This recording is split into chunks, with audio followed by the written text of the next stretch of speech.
안녕하십니까. YTN 라디오 출발 새 아침 황보선입니다. 어제는 더위가 꺾이고 아침 저녁으로 선선한 바람이 찾아온다는 처서였지만 오늘은 폭염특보가 전국에 내려질 정도로 더위가 이어지고 있습니다.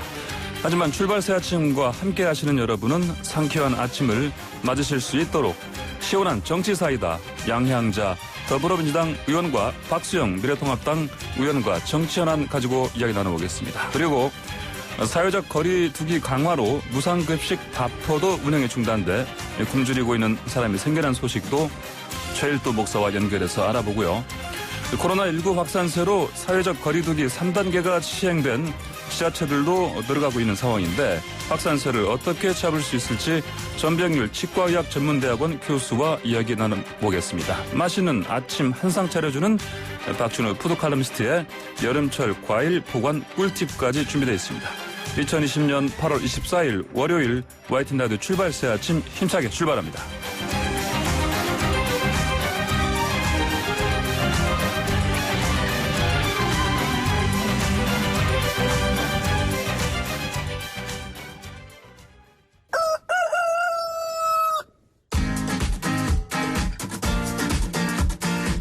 어디서든 꼭 끼어들 수 있는 오늘의 뉴스 꼭 끼워. 네, 아침 잠을 확 끼워주는 꼭 끼워 소리와 함께 달려오신 박철민 뉴스캐스터 함께합니다. 안녕하십니까? 안녕하세요, 박철민입니다. 일요일은 어제 많은 교회들에서 비대면 예배 잘 했나요, 근데? 대체적으로는 잘 지켜진 것 같습니다. 예. 네, 어제 정부의 사회적 거리두기 2단계 시행 후에 처음 맞는 일요일이었는데요. 전국 교회들은 비대면 방식으로 주일 예배를 진행하는 등 대체로 방역수칙을 준수하는 모습이었습니다. 일요일이면 고속버스가 줄을 서고 수많은 인파가 몰리는 서울 여의도 순복음교회. 네. 그 앞 풍경은 많이들 아실 거예요. 예. 근데 어제는 한산했다고 하고요. 건물 출입구 곳곳에 철문으로 잠겨 있었고 입구에는 8월 30일까지 모든 예배가 온라인으로 진행된다라는 문구가 있었습니다. 그리고 다른 교회들도 정문 앞에 교회 관계자들이 진입을 통제하고 비대면 예배를 진행했다고 합니다. 예, 대다수 교회들이 비대면 예배 잘 지켰군요. 예. 그런데 일부 뉴스 보도를 보니까 근데 현장 예배 대면 예배 쪽으로 강행하는 교회들도 있었다고요? 그렇습니다. 먼저 부산 지역입니다. 어제 부산시와 경찰이 합동으로 1,700여 개 부산 지역 교회 일제 점검을 벌였는데요. 270곳이 행정명령을 위반하고 대면 예배를 강행한 것으로 전해집니다. 네. 부산 기독교 총연합회 회장이 목사로 있는 평화교회에서도 어제 현장 예배가 진행됐다고 하고요. 부산 기독교 총연합회는 전날에 예배금지 행정명령 철회 촉구 등을 요구하기도 했는데요. 이들은 예배라는 것은 우리의 생명인데 지금 행정명령은 종교 자유를 명시한 헌법 기본권을 침해한 조처라고 말했습니다. 종교 자유를 침해했다고요? 네. 이 자유라는 게 다른 사람한테 피해를 주지 않는 것을 전제라는 건데 이게 그렇습니다. 이 말이 정말 다른 일반인들한테 네. 설득력 있게 다가올지 모르겠습니다. 다른 지역은 어땠습니까? 네, 다음으로 충청남도 소개해드리겠습니다. 1,100여 개 교회 중에 750곳 정도가 행정명령을 위반하고 현장 예배를 하다가 적발됐습니다. 이걸 비율로 따지면 한 20% 정도 되는 수치일 것 같은데요. 예. 자, 그리고 인천에서도 교회 4천여 곳 중에서 한 10% 정도인 378곳이 예. 비대면 예배가 아닌 현장 예배를 한 것으로 파악됐고요. 서울에서도 일부 대형 교회가 대면 예배를 보겠다며 현장에 찾아온 교인들로 인해서 혼선을 빚기도 했습니다. 2주만 지키면 되는 건데 이렇게 힘든 건가요? 다음 소식 살펴보겠습니다. 어제 여당에서 추석 연휴에 이동 제한 검토 가능성까지 시사했다. 맞습니까? 맞습니다. 대변인에게서 나온 발언인데요. 더불어민주당은 논란이 일자 황급히 통제되지 않는다면 고민해봐야 할 지점이라고 이런 의미였을 뿐이라고 선을 그었습니다. 예. 허윤정 민주당 대변인이 어제 기자들과 만난 자리에서 추석에 전면적 이동을 허용할 것이냐 하는 문제까지 지금은 더 고민해야 하는 상황이라고 했는데요. 허 대변인은 중국은 여러 논란에도 불구하고 확진자 수가 현저히 줄었는데 아예 이동을 금지했다며 이동 제한 필요성을 간접적으로 설명하기도 했습니다. 이어서 긴급 행정명령을 발동해야 하는 것이냐는 기자의 질문에 그 상황까지 안 가도록 하는 게 최선이라고 덧붙였습니다. 이게 온라인상에서 또 이 발언이 여러 논란이 되기도 했는데요. 이동 제한 같은 강력한 조치가 필요하다라는 옹호론도 있었지만 이동 제한의 자유를 제한하는 것이라는 반발까지 다양한 반응들이 쏟아졌습니다. 자, 최근 청와대 국민청원 게시판에도 추석 연휴에 이동 제한 조치 해달라 이런 요청이 나오기도 했죠? 그렇습니다. 청원 내용을 보니까요. 공익 차원에서 결단이 필요한 시점이라면서 추석 명절 기간 동안 가족 친지 회합 자제, 제사 연기, 장거리 이동 자제 등의 강력 권고를 내려주실 것을 청원합니다라고 쓰여 있었습니다. 조금 전에 제가 확인한 기준으로 현재 18,000여 건이 동의를 했다고 합니다. 예. 네. 자, 그런가 하면 정부가 사회적 거리두기 3단계 격상 검토 중이라는 소식도 들립니다. 네, 그렇습니다. 다만 아직까지는 상황을 지켜보겠다라며 신중한 태도를 유지하고 있는데요. 윤태호 중앙사고수습본부 방역총괄반장은 어제 정례 브리핑에서 만약 이번 한 주간 지금의 확산 추세가 진정되지 않는다면 방역당국으로서 3단계로의 격상까지 검토할 수밖에 없는 매우 엄중한 상황이라고 말했습니다. 거리두기 3단계는 가장 높은 단계인데요. 10명 이상의 모임과 집합이 금지되고 등교 수업도 전면 중지됩니다. 음식점이나 필수 산업시설, 거주시설 정도만 영업을 할 수 있지만 오후 9시 이후에는 이마저도 영업을 중단해야 합니다. 필수적인 사회 경제적 활동을 제외한 모든 일상 활동이 정지를 의미합니다. 이제 3단계 격상하려면 기준이 있을 거 아닙니까? 일단 일주에 제가 기억하기로 일주에 2번 이상 더블링. 네. 뭐 이런 것도 있어야 되는 거고. 네. 그렇죠? 네. 더블링은 말씀하신 이 내용은 예. 1일 확진 환자 수가 2배로 증가하는 경우를 얘기하는데요. 예. 또 2주간에 1일 평균 100명에서 200명 또 일주일에 2번 이상 더블링 이게 기준이 되기 때문에 이런 상황이 만들어지지 않기를 또 바랄 뿐이고요. 정부가 3단계 거리두기 가능성에 대비해서 세부 지침을 준비 중인데 이 3단계를 수도권에만 적용을 할지 전국적으로 적용할지도 내부적으로 회의 중이라고 합니다. 예, 3단계까지 참 가지 않았으면 좋겠는데 자, 다음 소식. 최근에 2차 긴급재난지원금 지급 논의 급물살 타고 있죠? 그렇습니다. 다만 지급 범위를 제한하자는 쪽에 무게가 실리고 있는데요. 오늘부터 시작되는 결산국회는 재난지원금과 코로나19 대응을 놓고 격론이 예상되고 있습니다. 먼저 이낙연, 박주민 더불어민주당 두 당권 주자에 이어서 김부겸 전 의원도 2차 재난지원금 지급 논의에 가세했는데요. 사회적 거리두기가 3단계로 격상되면 당장 생계곤란을 겪을 국민들이 너무 많기 때문에 지원금 지급이 불가피하다라는 내용인데 재원 마련을 위해서 국가재난기금을 조성하자라는 내용도 덧붙였고요. 정례적으로 열리는 정부나 청와대와의 고위 당정청 협의에서도 관련 논의가 진행되고 있는 것으로 알려지고 있습니다. 다만에 예전에 전 국민을 대상으로 지급했던 1차 때와 달리 2차 때는 일부에게만 주자라는 의견이 계속 나오고 있는데 민주당의 진성준 의원은 소득 하위 50%에게만 주자라는 의견을 밝혔고 신동근 의원도 이에 더해서 지원금을 2배 더 주자라는 입장을 보이기도 했습니다. 자, 그렇다면 미래통합당 야당에서도 이번에는 재난지원금 지급에 대해서 어떻습니까? 어떤 태도입니까? 동의하는 모습이죠? 네, 그렇습니다. 휴일에 코로나19 긴급대책회의를 소집한 미래통합당도 2차 재난지원금 지급 동참 입장을 거듭 밝혔습니다. 2차 지원금과 추경 등의 예산 지원 문제를 적극적으로 검토해야 한다는 거고요. 지급 범위에 대해서는 선별적 지급에 무게를 뒀습니다. 예. 여야는 또 코로나19 재확산 책임을 둘러싼 공방도 이어갔는데요. 민주당은 광복절 집회 때문이다. 이런 의견을 보였고 통합당은 정부 스스로 선진 방역 체계를 무너뜨린 측면이 있다라는 그런 입장으로 맞받아치기도 했습니다. 자, 끝으로 어제 대한전공의협의회와 정세균 국무총리가 만나지 않았습니까? 그렇습니다.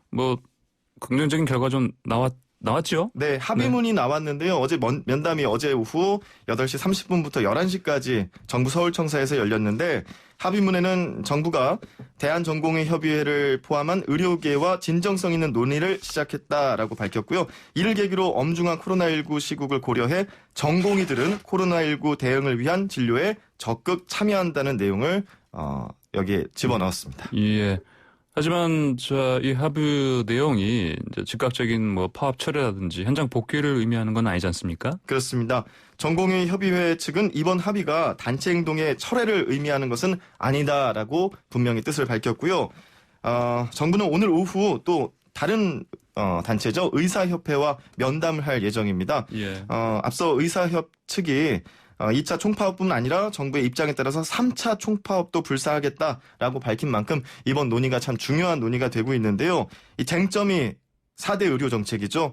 의대 정원 확대, 공공의대 설립, 한약 처약 급여화, 비대면 의료 이것을 정부가 추진한다면 또 철회하지 않는다면 또 의협 측에서도 3차 총파업까지 강행할 의지를 보이고 있습니다. 코로나19 상황에 이런 파업을 계속해야 되는 상황인지 국민들은 사실 쉽게 납득하지는 못하는 상황입니다. 네. 네. 자, 오늘의 꽃기호 뉴스 브리핑 잘 들었습니다. 감사합니다. 고맙습니다. 네, 지금까지 박철민 뉴스캐스터였습니다. 친절한 시사, 시원한 통찰, 출발 새 아침, 슬기로운 인터뷰.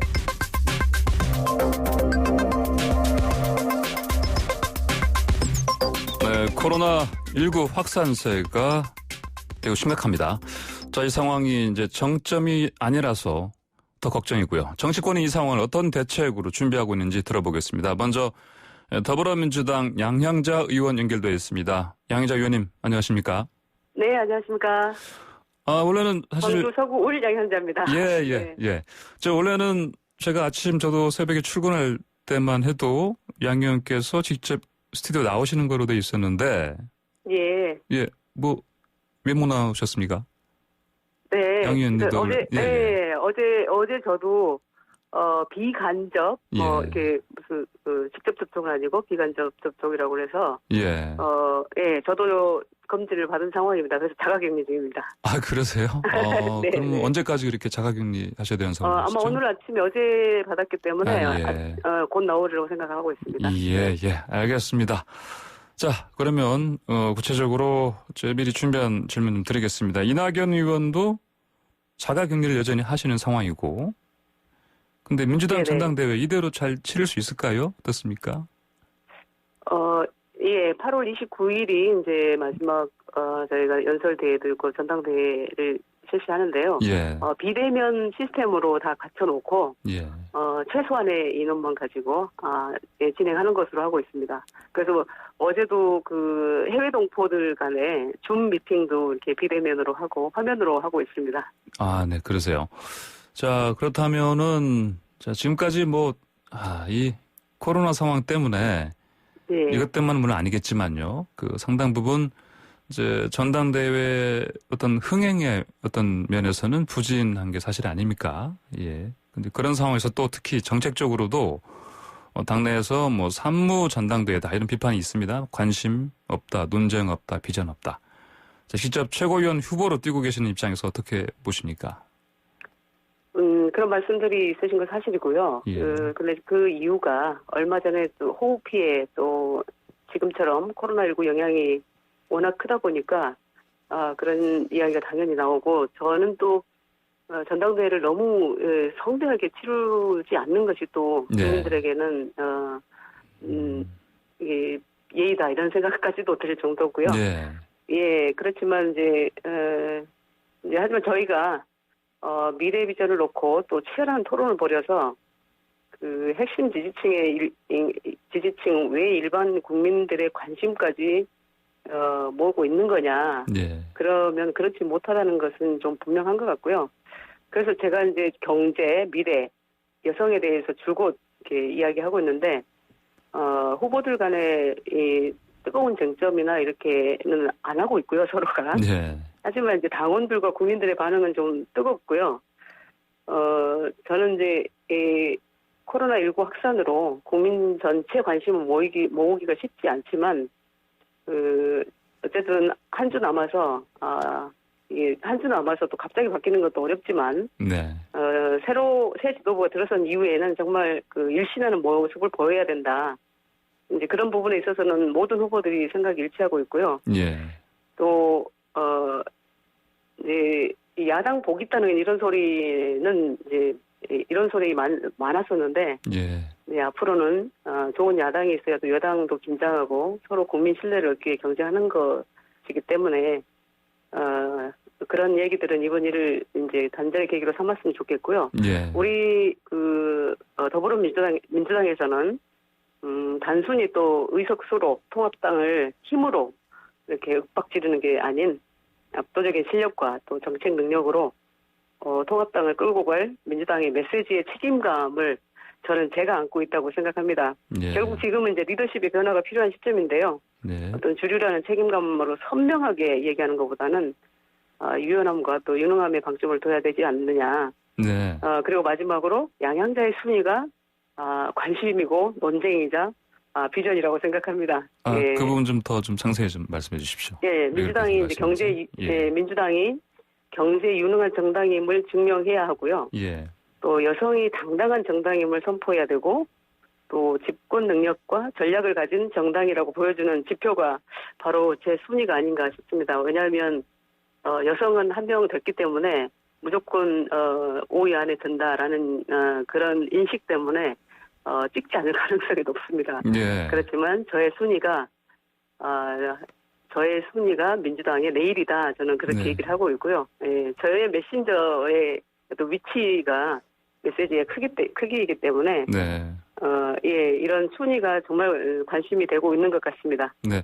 어차피 사실은 확정적이긴 하지만 최고위원이 되는 것은 그렇지만 많은 표를 얻으셔야 그게 바로 사실은 앞으로 우리 민주당의 내일이다. 이렇게 맞습니다. 말씀하셨습니다. 네, 알겠습니다. 네. 자, 그 코로나19가 급속 확산하고 있는데요. 네. 이제 그 원인을 두고 정치권에서 이제 여야 간 논쟁이 좀 커지고 있습니다.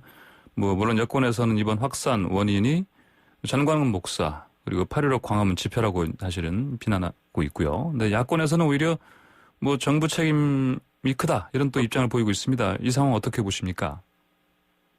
저는 누구의 잘잘못을 떠나서 지금은 정말 엄중한 상황이다 이렇게 말씀드리고 싶습니다. 예. 전광훈 목사와 또 광화문 집회 어떤 집회는 어떤 비판을 받아도 모자란 상황인데요. 예. 통합당 내에서도 전광훈 목사와 광화문 집회를 원인으로 보고 있지 않습니까? 네. 원희룡 지사도 강하게 비판했고 또 하태경 의원도 썩은 피라고 강하게 지칭하면서 또 국민에게 총뿌리 겨누르지 말라고 했는데 제가 여기서 그분들에게 비판을 더 보태지는 않겠습니다. 다만 이제 하나는 호소하고 싶은데요. 예. 이제라도 방역에 적극 협조하길 바라고 집회 참석자 명단을 방역 당국에 제출하시고 사랑제일교회 주변에 모여있는 신도들도 각자 좀 집으로 돌아가셔서 조용히 계시길 바란다는 말씀드리고요. 어쨌든 정부 여당도 또 누가 뭐래도 국가를 이끌어가는 주체이자 주류이기 때문에 우리가 지금까지 잘해온 K방역 시스템을 믿고 또 책임과 결과로 야당도 이끌어가야 된다고 생각을 하고요. 예. 어쨌든 지금은 정말 중요한 시기이기 때문에 여야 의견이 다른 부분도 있지만 집중해야 될 부분에 대해서는 서로 이 의견이 다를 필요가 없다고 생각을 합니다. 네, 방금 뉴스 브리핑에서 나왔지만은 많은 교회들이 상당수 교회들이 이 비대면 예배 이걸 지키지 않는 상황입니다. 그리고 그렇게 하는 이유가 종교의 자유다 이렇게 얘기하고 있습니다. 어떻게 보십니까? 저는 종교의 자유에 앞서서 국민의 안전이 더 중요하다고 생각합니다. 예. 저도 기독교인입니다만 모든 성도 신자들이 나서서 국민의 안전을 먼저 외쳐야 된다고 생각합니다. 예. 그리고 전혀 예배를 드릴 수 없는 상황이 아니기 때문에 비대면으로 충분히 가능하고 또 교회에 굳이 가지 않더라도 예. 정말 신실한 마음을 가지고 예배를 드리면 되는 일이기 때문에 이 코로나19 위기가 잠잠해질 때까지는 정말 비대면으로 좀 예배를 드려주십사. 예. 정말 간곡하게 말씀드립니다. 네. 자, 김종인 미래통합당 비상대책위원장이 질병관리본부 방문했고요. 근데 이 관련해서 이제 이게 부적절했다 이런 지적이 나오고 있습니다. 또 정은경 본부장과 비공개 면담도 진행했고요. 자, 이거 어떻게 생각하십니까? 저는 설마 김종인 위원장께서 정 본부장을 방해하러 질본을 방문하셨겠나 이렇게 생각을 하고요. 예. 하지만 지금 정은경이라는 존재는 우리 광주의 딸이기도 합니다. 진보, 보수, 여야, 특정 지역을 떠나서 네.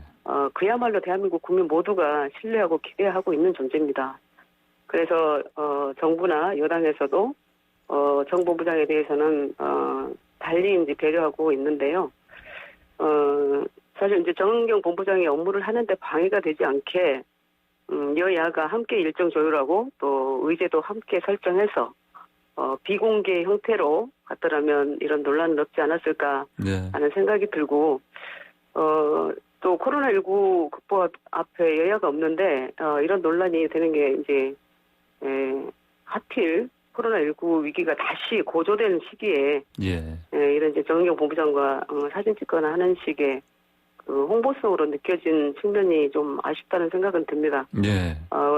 국가적 어떤 위기라는 문제 앞에서 여야가 또 함께 실효적으로 대응하고 헤쳐나가는 게 중요하고요. 근데 충분히 생각하셨을 거라고 저는 충분히 또 생각하셨을 거라고 보고 있는데 비공개 방식이나 조금 더 국가에 도움이 되고 질본에 부담을 주지 않는 방법이 있었을 것인데 근데 그런 것도 다 충분히 고려하실 수 있었을 텐데 이런 논란을 생각하지 못하셨다는 게 조금 우아스럽고 안타깝다는 생각이 듭니다. 네네.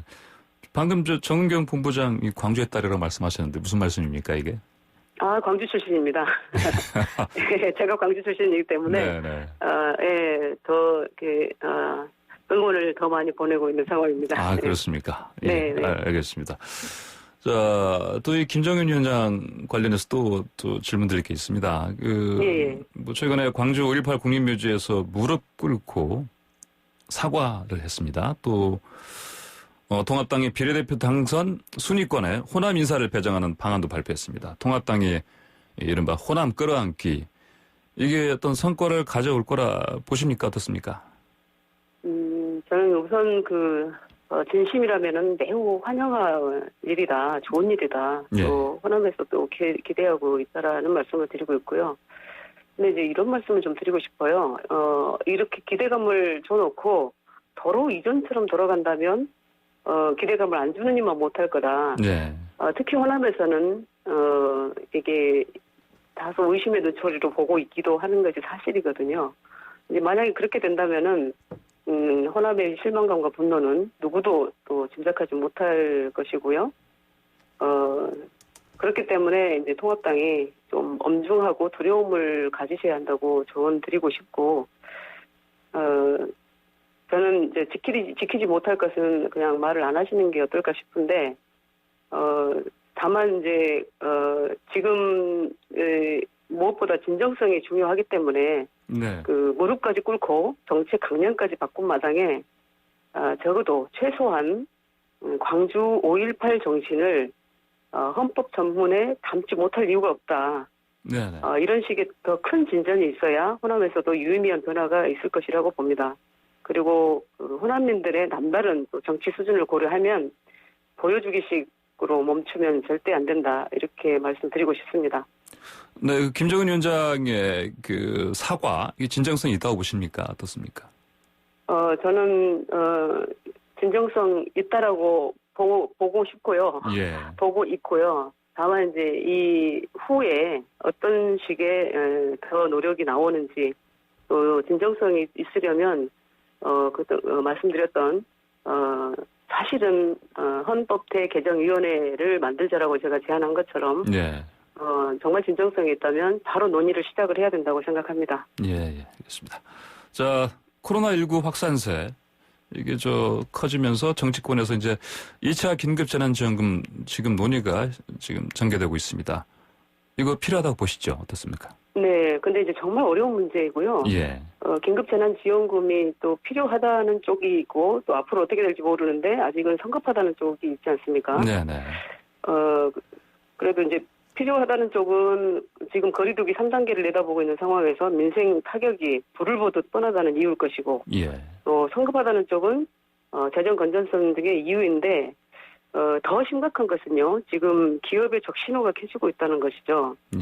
하반기 우리 기업 매출액이 줄 것으로 보이고 은행의 기업 대출도 크게 늘어난 것으로 보여서 수출 기업들의 유동성도 참 여의치 않은 것으로 보여집니다. 또한 뭐 우리 반도체 매출에까지 타격을 입는 뭐 이게 미국의 화웨이 제재도 있고 그래서 지금까지 어떤 재정 정책과 통화 정책 여력은 다 해가고 있고 또 전례 없는 비상한 경제위기 상황에서 예. 우리도 그 한국은행이 직접 발권력을 동원하는 양적 완화도 검토해봐야 하는 시점이 아닌가라는 예. 생각까지 들고 있습니다. 그래서 어쨌든 문제가 심각해지면 재정 건전성 또 재정 건전성이 다소 손상받는 것은 감수할 수밖에 없는데 예.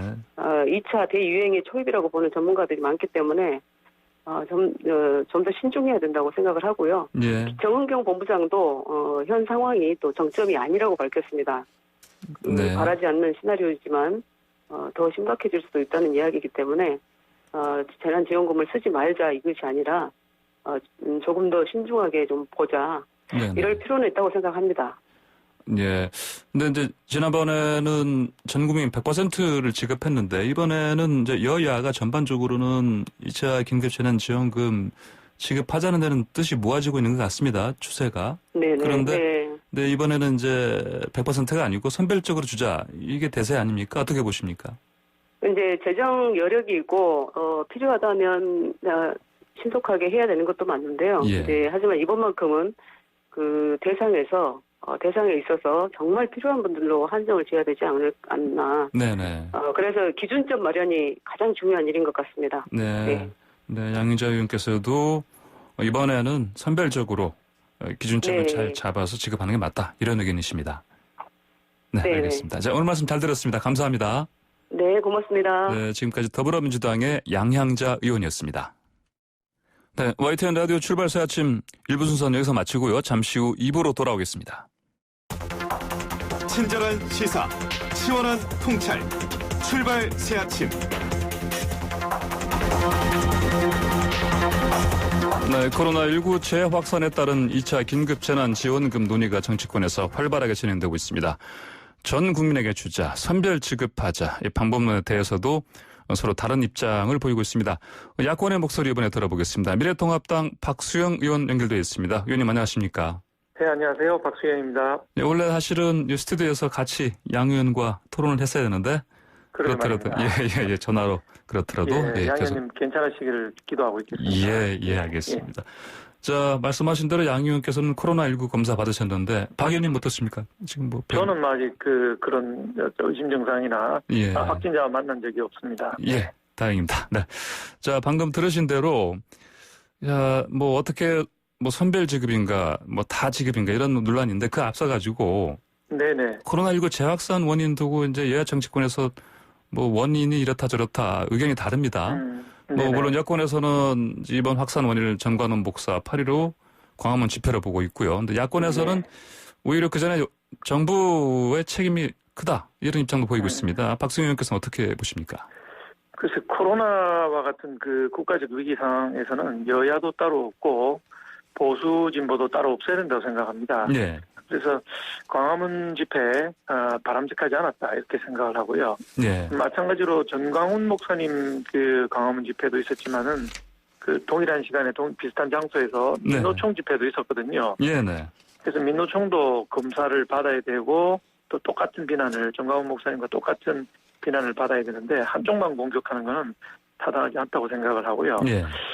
그 원인 이런 부분은 이제 확진자들 숫자를 보게 되면은 8월 11일부터 50명을 넘었고 13일, 14일 넘으면서 100명을 넘겨서 급속히 확산되는 조짐에 있었거든요. 예. 그래서 정광훈 목사든 민노총이든 그 확산을 시킨 원인이라고 보다는 이미 확산되고 있는 추세에서 좀 더 악화시킨 책임이 있다 이렇게 봐야 되지 않겠나 생각을 하고 있고요. 그다음에 전 하나 염려되는 게 이런 국가적 위기에서 원인을 따지는 문제가 아니라 방역을 어떻게 할 것인가 이게 여기에 초점을 맞춰야 된다고 생각을 하고 우리 방역 당국하고 이 경제 당국하고 손발이 잘 안 맞는 것 같아요. 예. 방역 당국에서는 위험하다, 대유행될 거다 이렇게 경고를 계속 날리고 있는데 경제 쪽에서는 또 뭐 대통령께서도 귀중한 휴식의 시간을 드리고자 한다 하면서 8월 17일 임시 공휴일로 만들고 할인 쿠폰을 뭐 284만 장이나 돌렸거든요.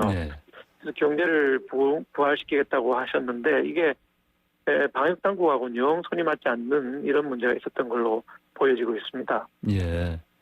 자, 정치권에서 아까 말씀드린 2차 긴급재난지원금 지급 논의 좀 활발합니다. 네. 이게 일단은 지급 필요하다고 보십니까? 어떻게 보십니까? 저는 뭐 지급 필요하다고 봅니다. 예. 다만 이제 방법도 좀 여러 가지 신경 써야 되는데, 예. 저는 이 지금 우리가 추경을 지난번에 35조 하면서 33조가 전부 이 국채 발행을 했거든요. 예. 근데 그렇게 할 일이 아니라 이 본 예산이나 그동안에 했던 112조에 달하는 추경 예산이 쓰지도 않고 남아있는 부분들이 많이 있는 것으로 파악이 되고 있습니다. 예. 쓰지 않고 남아있는 이 돈을 세출 구조조정을 해서 이 재원으로 긴급재난지원금 2차분 지급을 하는 게 좋겠다 이런 생각을 가지고 있고요. 예. 그다음에 모든 국민한테 나눠줄 것이냐 이 부분인데 저는 좀 타겟팅을 해야 된다. 예. 그러니까 저소득층이라든지 수해로 아주 피해를 받아 어려운 분들이 계시고요. 네. 특히 저는 이 일자리를 만들고 있는 소상공인들 1명, 2명 고용하고 있는 분들이 매우 어렵습니다, 지금. 네. 그래서 저소득층, 수해로 피해 보신 분들, 그다음에 민생고를 겪고 있는 소상공인들 이런 분들한테 타겟팅을 해서 지원을 해야지 무조건 전 국민에게 100% 다 준다. 이거는 적절하지 않다 이렇게 생각하고 있습니다. 네. 이번에는 100%가 아니고 소상공인이라든지 수혜를 보신 분들, 그다음에 저소득층 중심으로 해서 그렇습니다. 타겟팅 말씀하신 대로 이렇게 해서 네, 차별적으로 선별적으로 지급한다 이렇게 말씀하셨습니다. 그게 예산을 훨씬 더 효율적으로 쓰는 방법이라고 생각합니다. 네, 그런 부분에서는 또 뭐 여권 일부 의원들하고 의견이 좀 비슷하시입니다. 그러니까 뭐 어떤 뭐 전체를 다 주자는 분도 있고, 예. 뭐 일부 타겟팅하자는 분들도 있고 그런 것 같은데요. 예. 저는 뭐 타겟팅하자는 쪽입니다. 타겟팅을 또 하자 보면 또 이제 어느 기준에서 이게 설정할 것인가 이런 또 문제가 있습니다. 그 부분도 어떻게 뭐 생각하시는 게 있습니까? 우리가 이미 소득에 대한 통계들이 다 있고 국세청이 모든 자료를 가지고 있기 때문에 어려운 부분이 아니라고 생각을 합니다. 예. 그래서 아까 말씀드린 저소득층 누군지 우리가 다 통계를 다 갖고 있고요. 예. 소상공인 누군지 다 갖고 있고 이번에 수해로 받은 거는 행정안전부가 통계를 다 갖고 있지 않습니까? 네. 어떤 분이 수해로 피해를 받는지 전혀 어려운 문제 아니라고 생각합니다. 예, 선별지급에는 전혀 어려운 문제가 아니다. 충분한 네네. 통계를 다 가지고 있다 이렇게 말씀하셨습니다. 예, 그렇습니다. 보니까 어떤 분 사실은 뭐 아시겠지만 사실은 이재명 경기지사입니다. 이분이 전 국민 1인당 30만 원 지역 화폐를 지급하자 이런 또 얘기를 내놨습니다. 이건 어떻게 보십니까? 뭐 똑같은 얘기죠. 금액이 얼마나 될지는 재정이 이제 예산이 얼마나 되는가에 따라 결정돼야 될 거고, 그냥 30만 원, 20만 원 뭐 기분 내키는 대로 얘기할 수는 없을 거고요. 재원이 허락하는 범위 내에서 줘야 된다. 또 이재명 지사가 전 국민을 주자 이렇게 했다면은 저하고는 생각이 다른 것이죠. 저는 어려운 분들의 타겟팅을 해야 된다 이렇게 생각하니까 입장이 좀 두 가지가 다 다르다고 볼 수 있겠습니다. 예. 조정훈 시대전환 의원 이런 얘기를 했습니다. 공무원 임금 20%를 삭감해서 재원 마련하자. 네. 이 의견은 어떻게 보십니까? 저희 미래통합당 국회의원들은 이미 30%를 삭감을 해서 코로나 대응에 기부를 하고 있는 상황이고요. 공무원들도 전원 깎자고 하기는 저는 적절하지 않다 생각하고 고위직 예를 들면 4급 이상 공무원들은 공무원 보수라는 게 연공급으로 되어 있습니다. 오래 근무할수록 보수가 더 많이 나오는 체제로 되어 있거든요. 성과급이 아니고 연공급이기 때문에 오래 근무한 4급 이상 공무원들은 일정한 액을 뭐 20%가 됐든 30%가 됐든 내놓고 국민들의 이 어려움에 동참할 필요가 있다 이렇게 생각합니다. 네, 4급 이상 고위직 중에서 오래 근무하신 분들을 차별적으로, 선별적으로 해서. 4급 이상은 전부 다 해야 된다고 생각합니다. 보수가 제법 되니까요. 근데 하위직들은 사실 보수가 그렇게 많지 않습니다. 뭐 20%씩 깎아버리면은, 생활이 어려울 수도 있습니다. 네, 알겠습니다. 자, 김종인 미래통합당 비상대책위원장이 질병관리본부 방문 관련 논란이 좀 있습니다. 네네. 비공개 면담으로 정경 본부장을 만나셨고, 지금 상황에서 이게 뭐 적절하냐 이런 사실은 비판도 있긴 합니다. 어떻게 보십니까? 그래서 제1야당 대표가 정부기관을 방문하는 것은 뭐 아무 문제가 없다고 보고 있고요. 사실은 5년 전에 메르스가 났을 때도 당시 당대표였던 문재인 지금 대통령께서 일본을 방문한 적이 있습니다. 예. 그때는 괜찮고 지금은 안 된다. 이렇게 얘기하면 안 되고요. 제1야당 대표는 방역 현장을 찾아가서 실상을 제대로 알고 국민들에게 사실을 전하고 또 필요한 건의를 할 수 있다. 이번에도 3단계 거리두기를 조기에 실시하는 게 좋겠다는 건의도 하고 오신 걸로 예. 알고 있습니다. 예. 그래서 뭐 그런 건 충분히 있을 수 있는 일이고 아까도 말씀드린 것처럼 이런 걸 가지고 지금 정치 공세할 때가 아니다. 모든 역량을 코로나를 막는 데 대한 대책을 세우고 방역에 전념해야 될 때지 이게 뭐 야당 대표가 방문했다 해서 비난하고 공격하고 이런데 우리 정치권이 시간을 보내서는 안 된다고 생각합니다. 예, 알겠습니다. 자, 또 김정은 위원장께서는 광주 5.18 국립묘지에 가서 무릎 꿇고 사과까지 했습니다. 네, 그러셨죠. 예, 예. 자, 이게 뭐 통합당의 호남 끌어안기다 이렇게 얘기들 하는데 지금 필요한 상황이라고 보십니까? 이런 행보가? 네, 뭐 저는 당연히 필요하다고 생각하고요. 잘하신 거다. 진정성이 있다 이렇게 생각을 합니다. 5.18에 대해서는 우리가 5.18 광주민주화운동이라는 정신하고 예. 이거를 악용한 일부 정치인들하고를 구분해서 봐야 됩니다. 5.18 정신은 대한민국의 민주화를 위한 훌륭한 정신이었다고 생각하고 예. 이 정신을 우리가 끌어안는 것은 당연히 필요한 일이라고 생각을 합니다. 앞으로 우리 당은 지금 현재 호남 지역의 지자체들이 41개가 있거든요. 예. 기초하고 광역이. 근데 이게 지자체들하고 우리 당의 국회의원들이 자매결연 하는 방안 이걸 좀 추진하고 있는데 많은 의원들이 동의를 하고 계시고 저도 역시 마찬가지로 예를 들면 제가 부산 남구 국회의원이기 때문에 네네. 광주 남구라든지 그 제 후원회장인 김항식 총리님 고향인 전남 장성이라든지 이런 쪽하고 자매결연을 맺으려고 현재 준비를 하고 있는 상황입니다. 이런 노력들이 자꾸 기울여져야지 앞으로 지역 문제가 한국 정치에서 사라지고 정말 중요한 문제들 경제라든지 일자라든지 하는 문제에 우리가 초점을 맞출 수 있게 될 거라고 생각을 하고 있습니다. 네, 자, 또 미래통합당에서 이른바 태극기 부대로 불리는 극우 보수 세력과는 분명히 선을 그어야 한다. 이런 목소리가 나오고 있고요. 사실 또 김정인 위원장께서도 광주 방문하셨을 때 네네. 이 발표문 안에도 보면은 바로 이와 관련된 비슷한 맥락의 말씀이 좀 있었습니다. 네네. 자, 이른바 태극기 세력과의 손절 이런 얘기를 하는데 어떻게 보십니까? 필요합니까? 그 소위 태극기 부대라고 불리는 분들, 그분들의 그 뜨거운 애국심, 지금 힘들게 무너지고 있는 대한민국을 걱정하는 애국심, 이건 제가 충분히 이해를 하고 감사하게 생각합니다. 그렇지만은 그분들이나 우리 당이나 목표가 있다면은 정권 교체거든요. 이 정권으로 가서는 대한민국의 미래가 없겠다, 우리 아이들의 미래가 없겠다 이렇게 생각을 하고 있기 때문에 우리가 총선을 왜 졌는지 대선을 왜 졌는지를 충분히 반성을 해봐야 되는데 총선에서 우리가 8.4%를 졌습니다. 그래서 다음 대선에서는 5%를 찾아오면 대선 이길 수 있다 저는 이렇게 보고 있는데 그 5%란 분은 중도에 있는 스윙 보트들이거든요. 그 중도에 있는 분들은 이렇게 길로 나가서 데모를 하고 뭐 삭발을 하고 또 단식을 하고 이런 투쟁 방식에 대해서 전혀 좋아하지 않으십니다. 그렇다면 우리가 이런 시대의 변화를 인지를 하고 뭐 아무리 좋은 목표를 가졌더라도 국민들께서 동의 안 해주시면은 어려운 거 아니겠습니까? 그들만의 리그로 퇴색하는 겁니다.